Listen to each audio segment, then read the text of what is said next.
मैं कृष्णकांत ओझा। आज भी हम आपातकाल की बात करने जा रहे हैं। आपातकाल अनायास नहीं हुआ था, उसकी पृष्ठभूमि करीब 2 वर्ष पहले से तैयार हो रही थी। बिहार में जो छात्र आंदोलन हुआ, जिसे 1974 का आंदोलन कहते हैं, प्रारंभिक रूप में उसे छात्र आंदोलन ही कहते थे, लेकिन जब जयप्रकाश नारायण इसके साथ जुड़े तो जयप्रकाश नारायण ने इसे बिहार आंदोलन कहना शुरू किया था। जब इस आंदोलन के साथ राष्ट्रीय स्वयंसेवक संघ के वरिष्ठ कार्यकर्ता नानाजी देशमुख जुड़े, तब उन्होंने इसमें एक नई दृष्टि और इस व्यापक दृष्टि जोड़ करके इसे संपूर्ण क्रांति कहना शुरू कर दिया था। जयप्रकाश नारायण तब तक संघ के संपर्क में आ चुके थे,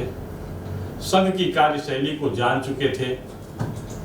और वे भी कहने लगे थे कि यदि हमें परिवर्तन लाना है तो हमें उस प्रकार के व्यक्ति का निर्माण करना होगा जो बातें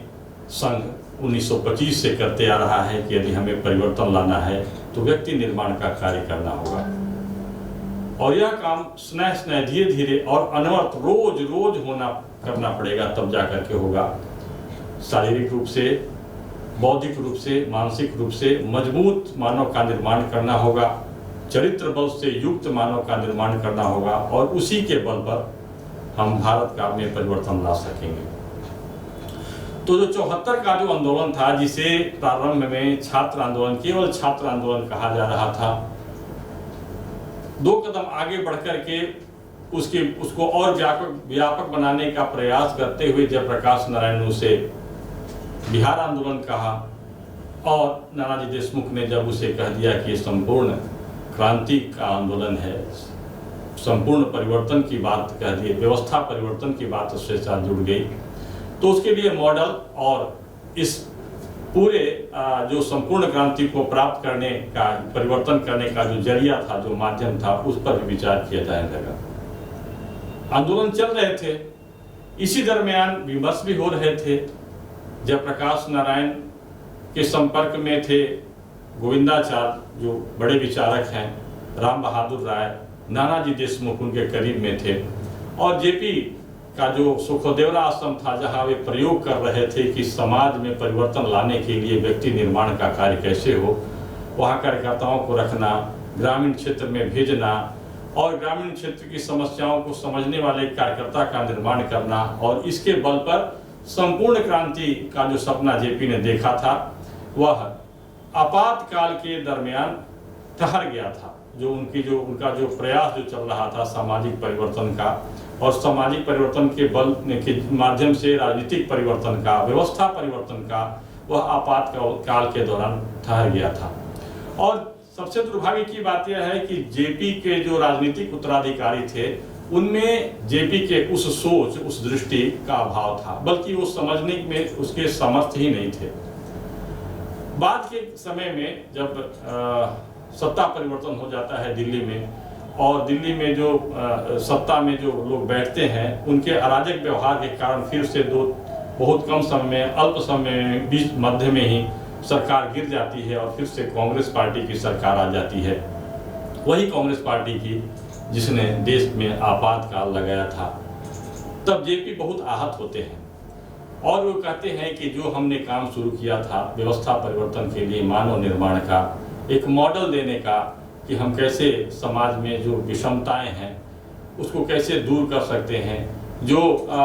लोग अभाव में रह रहे हैं उनमें कैसे स्वाभिमान जागृत करके, उनमें कैसे कौशल विकसित करके हम उनको विकास के पथ पर ला सकते हैं, वह काम मेरा छूट गया। नानाजी देशमुख भी उसके साक्षी हैं। नानाजी देशमुख के जहन में भी उसी प्रकार की बात आ रही थी। वे दीनदयाल उपाध्याय का जो सिद्धांत था, एकात्म मानव दर्शन था, उसके आधार पर ऐसा काम खड़ा करना चाह रहे थे कि ऐसे केंद्र खड़ा करना चाह रहे थे जहां रह करके कार्यकर्ता में एक दृष्टि दी जाए, उसको एक व्यवहारिक ज्ञान के आधार पर, केवल पुस्तक के ज्ञान के आधार पर नहीं, बल्कि वह गांव में जाए, गांव में जा करके गरीबी को देखे, वहां के लोगों की समस्याओं को देखे, प्रकृति के साथ अनुकूलता का व्यवहार करते हुए एक विकास का मॉडल दे। क्योंकि कांग्रेस के राज में बिल्कुल पश्चिम के जो उधार से लिए गए विकास के मॉडल थे, उसको यहाँ पर लगाया जाने लगा था। तो आपातकाल ने जेपी के उस संकल्प को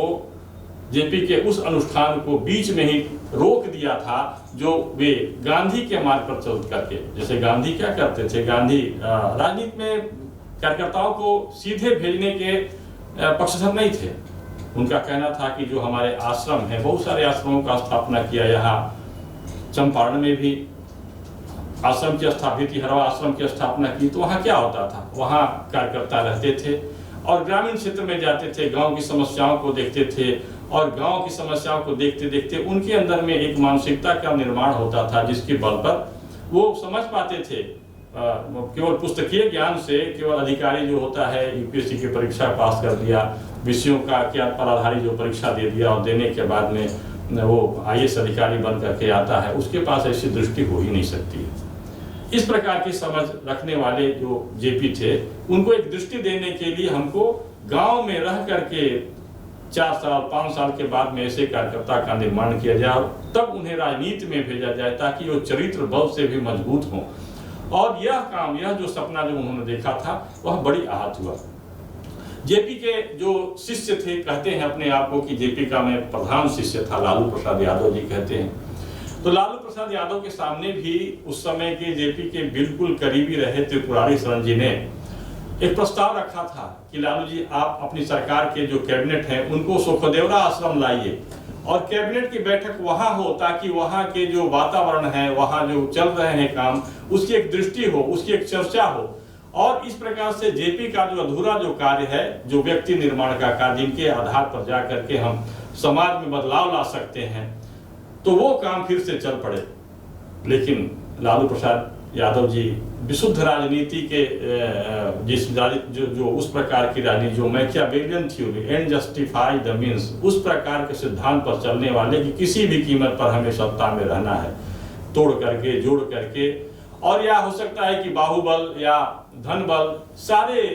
जो इंदिरा गांधी के समय में जो कांग्रेस की जो पहली पीढ़ी थी उस समय में इस प्रकार की बातें नहीं थी। उस समय में भी लोग बहुत नियंत्रित थे क्योंकि आजादी के लड़ाई के दिनों में गांधी के संपर्क में रहने के कारण उनमें एक चरित्र बल था, एक नैतिक बल था और उससे वो अलग नहीं हो पाते थे। नेहरू जी के बारे में बहुत सारी बातें आती हैं कि वो स्वीकार कर लेते थे, अपनी गलती भी होती थी तो स्वीकार करते थे और प्रतिपक्ष में बैठे हुए लोगों को भी वो प्रेरित करते थे कि वे एक प्रतिपक्ष की भूमिका, सकारात्मक प्रतिपक्ष की भूमिका निर्वाह करें। और जहाँ तक सुना जाता है, कहा जाता है, कई बार सुना जाता है कि लोहिया को भी उन्होंने आदर दिया, संरक्षण दिया कि लोहिया जरूर से जरूर सदन में रहें ताकि वो सकारात्मक दृष्टि के साथ सरकार के कामों की समीक्षा करें, आलोचना करें, ताकि सरकार को एक दृष्टि मिलती रहे। इंदिरा गांधी के समय में यह जो मानसिकता थी, यह जो व्यवस्था थी राजनीति का, यह जो मॉडल था, वह बिल्कुल ध्वस्त हो गया। और दुर्भाग्य की बात यह है कि जयप्रकाश नारायण को बार बार स्मरण करने वाले, उनके बार बार नाम को लेकर के राजनीति में आगे बढ़ने वाले लोगों ने भी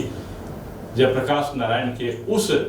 सिद्धांत को, उस व्यवहारिक बातों को नहीं अपनाया जिसके आधार पर चल करके बिहार में फिर से संपूर्ण क्रांति का एक मॉडल प्रस्तुत किया जा सकता था। आज बस इतना ही। नमस्कार, देखते रहिए स्वतः समाचार इस प्रकार के अपडेट्स के लिए।